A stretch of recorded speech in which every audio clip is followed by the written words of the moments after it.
On December 20th, 2024, the Federal Reserve released its latest money supply data. M2, the broadest measure of money in circulation, stood at $21.2 trillion. For context, in January 2020, before COVID, M2 was $15.4 trillion. In less than 5 years, the United States created $5.8 trillion in new money, a 38% increase. To put this in perspective, the entire U.S. money supply in 1980 was only about $1.66 trillion. In just 5 years, the U.S. effectively created more than 3 times the size of the entire 1980 economy. What most people don't realize is that the real inflation hasn't fully hit yet. The inflation experienced in 2021 through 2023, officially around 9% and closer to 20% in essentials like groceries and rent, was only the preview. Newly created money does not affect the economy all at once. It moves in waves. The first wave inflated asset prices, with stocks rising roughly 60% and housing about 47% since 2020. The second wave hit consumer prices. The third wave, still building, is the one that historically destroys the middle class. This inflationary pressure isn't limited to the $5.8 trillion already created. It's compounded by the massive amount of future money creation required to service U.S. debt. With national debt exceeding $36 trillion, the government has no realistic path to repayment. Interest payments alone now exceed $1 trillion annually and are projected to rise sharply. As debt grows, interest grows, which increases deficits, requiring even more borrowing. This creates a self-reinforcing debt inflation spiral that historically ends only with currency debasement. History shows this pattern clearly. Every currency collapse over the last 2,000 years has followed the same 4 stages. Stage 1 is the foundation, a trusted currency backed by something real, such as gold or silver, which encourages saving and economic expansion. Stage 2 begins when governments face rising costs from wars, welfare, or overreach, and begin debasing the currency by reducing its backing or printing more money. Stage 3 is loss of control, where inflation accelerates and the middle class holding savings in the currency is destroyed. Stage 4 is the reset, where a new currency system emerges after wealth is transferred from the many to the few. Ancient Rome provides a classic example. Starting in the 1st century AD, Roman emperors steadily reduced the silver content of the denarius to finance wars and government spending. Over time, prices exploded, savings were wiped out, and wealth concentrated in the hands of large landowners and elites.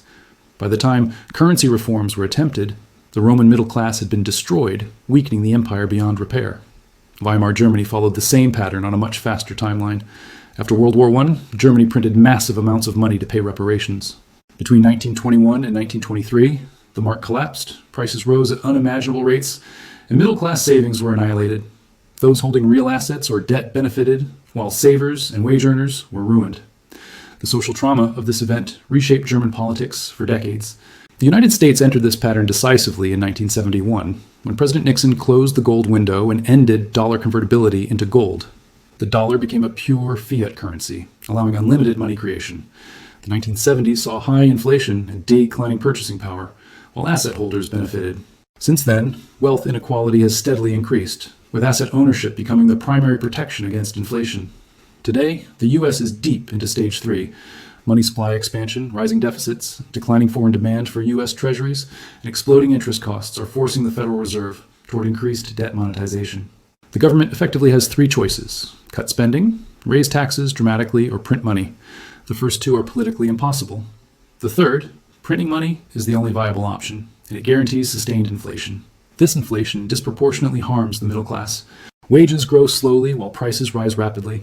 Savings held in cash or bonds lose purchasing power year after year. Retirement accounts may grow nominally but shrink in real terms. Meanwhile, those who hold stocks, real estate, businesses, or large amounts of debt benefit as inflation erodes liabilities and inflates asset values. Mathematically, inflation is the only way to manage the debt burden. Total U.S. debt exceeds 300% of GDP. Historically, when debt reaches these levels, nations either default or inflate. Default is politically and economically catastrophic, so governments choose inflation. Over time, inflation reduces the real value of debt but transfers wealth from savers and wage earners to asset holders and the government itself.